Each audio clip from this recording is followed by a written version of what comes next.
But I want to back up and tell you that, and this is so important, ladies, that you go to the doctor and you get your breast checked. It is super duper important to do so.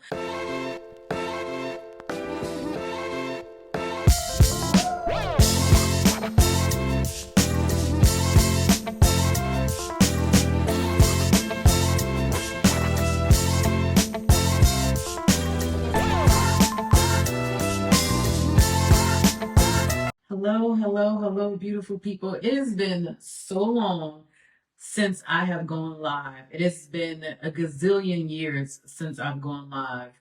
And here's why I'm going live. I made God a promise. And whenever I make God a promise, I'm going to be obedient to that promise.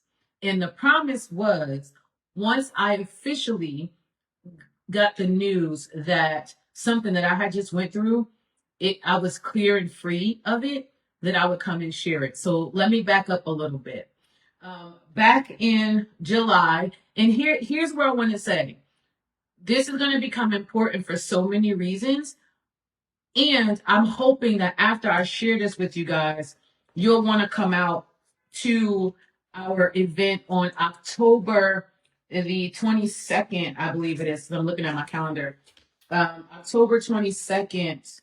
Yes, we are having our party in pink here in Macungie, Pennsylvania. So for those of you who are in Lehigh Valley, Pennsylvania area, and you can make it, I will put all of that information in the bottom of the comments of this live. But I want to back up and tell you that, and this is so important, ladies, that you go to the doctor and you get your breast checked. It is super duper important to do so. Now, I had in previous years two biopsies before, one on each breast. Okay, so I always go and get my mammogram done. So I went in July, and July 5th, and had a mammogram done, and they found abnormal cells in my right breast. So when they find abnormal cells, they tell you have to come back and do a biopsy. But the first biopsy that was done, it was done on July 31st, and it was in the office.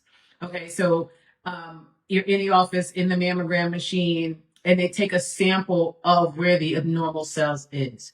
So when they took the sample from the cells, they found that I needed to have a deeper biopsy, meaning they were going to take me to the hospital and put me under, because they found that it was like a bunch of clusters of cells on my breast. I do not pretend that I am any sort of medical doctor, nor do I care to be. All I knew was I was going in for a regular doctor visit, and it turned into something more than I thought. And I'm at the age that I'm very vocal about it, that, at 48, I'm in the middle of menopause too. So I just didn't know what was happening to me. I just knew my body felt different. So I went in on July 31st, like I said, with the first biopsy. And it turns out they said, you need to go back in. We need to make sure, we need to see if these abnormal cells are cancerous. Okay. So went in on September. As a matter of fact, no one even knows this. Let me tell you, this is my personality, right? I don't like people to worry. And I don't worry either. So this is a story of someone who I got the news. Now there's people who are very close to me who knew this was happening and knew what was going on, but even they'll tell you, and I hope and I pray that this will give somebody a different perspective and a view and a way to do things. But even from the very first time that I heard it, I said, I'm good. I literally was like, I'm good. And I'm like, I'm not worried. God has me. I'm a spiritual girl. If you've been listening to my content for a minute, you'll see that. And I'm not worried about it. As a matter of fact, I just became an empty nester. So I was more worried about things with my kids than I was worried about my own physical health and body. But I'm not going to lie to you guys. Going in for that second, hearing that I had to go in and go under the knife. Now, I'm going to just be honest with you. That was hard for me, because I'm just like, this was my thing. I was like, I don't even want to be bothered. I don't even want to be bothered with this. Like, what is this all about? Like, why am I being bothered with this? I feel like I'm obedient. I feel like I do the right things right. I feel like my character, my morals, my principles, everything is in order. Like, why am I going through this, Lord? Is what I was honestly feeling. At the same time, I wasn't worried. at the same time, I'm like, I'm gonna be okay. And I felt like that regardless. I'm like, regardless, I'm gonna be just fine. I know that God is not through with me yet. I know that my purpose is big. I know that I'm here and put on this earth to help heal 100,000 men and women. Like, and listen, learn how to love themselves and also heal from their past traumas. I already knew it, so I wasn't necessarily worried about the outcome. But I was just bothered by it. Like, I'm just like, God, I'm doing all the right things, right? Just like, can you just like leave me alone? Well, that's not what happened.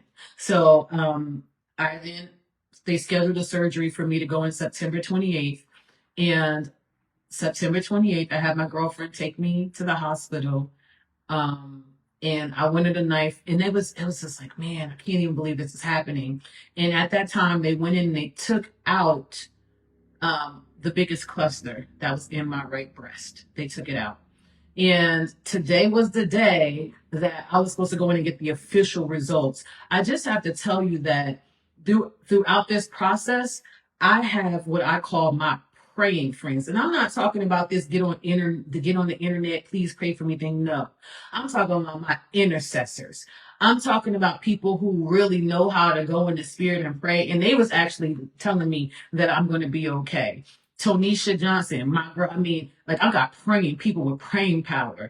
Keisha Bell Ross. Yes, I'm naming them because it becomes so important to the story. The Diamond Six, they're a core group of friends.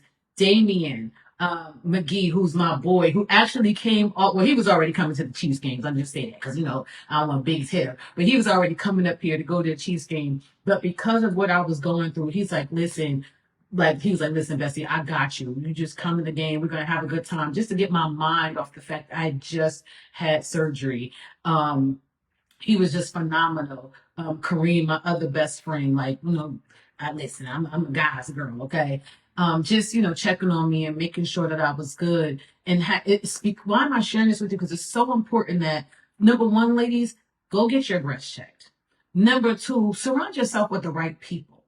Number three, there are certain times when you go through things that is absolutely for the internet, but then there's times when it's time for you to go inside and get with that core group of people that has a 911 to Jesus. If you believe in Jesus, we can say God, whoever you believe in, and they're going to call on them. And then after that, really work with yourself. To me, it was all about my spirit, right? It was all about, I know everything is going to be okay. I know God got me. And that's the only thing I spoke. I always say life and death is in the power of your tongue. I feel like today, when I went into that doctor's office at 2 p.m. and they said, there is no cancer. Now, I am still considered high risk, so I still have to go every 6 months now, starting now, every 6 months to go get a mammogram and an MRI. However, they took all the abnormal cells out, and there's no cancer in there. So to me, that's the most important thing through it all, is that I'm okay. But this is why it's so important that you guys show up not only for yourselves, but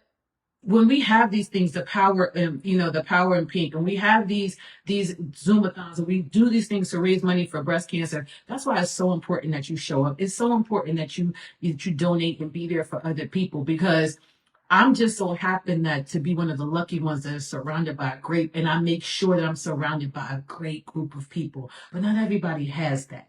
And so that's why we do these things. And that's why we do these party and pinks. That's why we do them, to raise money, to raise awareness, because it's so important. I mean, for me, for our children, if you have daughters, make sure you're talking to them about checking their breasts. All of this becomes important. And right now, I'm still in the healing phases. Of course, I had the surgery. It's been a week and a half ago. So I'm still in the healing phase. And it's a hard scar that's on my breast. And I looked at it when the strip first fell off, and I could still see the scar. It was hard for me to see that scar. And I said it. I said, that scar is just going to be my testimony. That's it. That's all. It's not, no more, no less. It's going to be my testimony of yet another battle that I went through. And here's the thing, because the weapons, they did form, they have formed, but they're not going to prosper. But they're not, because I'm going to speak it. And I'm going to tell you something else that most people may think I'm a little crazy about, but whatever. I come home today, and I'm in my office in here, and there's a ladybug sitting like on the top of my ceiling, just sitting there. And then for my family members who are going to watch this, my mother's side of the family, they'll know that Gina is our ladybug. And there's no doubt in my mind that my ancestors got me and they had me and they made sure I was all right too. And I think that was her way of letting me know that I'm here and I'm right here. And it's just a beautiful moment. But I also promise God, because I've been kind of behind the scenes. You guys see videos of me and see things that I post every day. But those are actually reruns of my YouTube channel. I haven't gone live and I haven't been out in a minute, but I promise God that I would come and I would speak this because I know there's some woman somewhere that A, needs to go have her breast checked, or B, it's time for her to maybe, go through what I did with the biopsies. But I want you to know that if you stay prayed up, if you stay with a positive mindset, if you stay speaking truth, if you stay you're surrounded by people who genuinely love you and care for you and want to see the best for you, and get around people that truly want to pray for you. Again, I know everybody wants to put everything on the internet, but not you don't know who the people on the internet is praying to. I'm just being real with you. Like you don't know who somebody praying to just because they say it's Jesus don't mean it really is. That's just how I feel, right? So make sure that you have to have people that really, and not just the ones that be like, yo, I'm praying for you and really don't. Right? It's so important. And it's like what I call my winning system. And something else that I did throughout this process is I made sure to talk to my therapist every step of the way. Why? Because I'm still human. Although I'm a spiritual girl, although I believe, although I have these people in my life, I'm still a human and I have real human emotions. And so to be able to process and walk through, going under the knife and going under the surgery, having, this done, it was a lot for me. So I made sure to take care of my mental. I made sure to take care of my spiritual. I made sure to take care of my physical. I kept going to the gym up until I had the surgery. So this is why I'm sharing it with you today. And my prayer is that it is really going to help someone. Because I'm gonna tell you right now, there was nothing in me that wanted to go on this live or go live today, okay? At all. But I am obedient and I'm obedient to God's word. And I hope you have the most amazing, amazing rest of your day.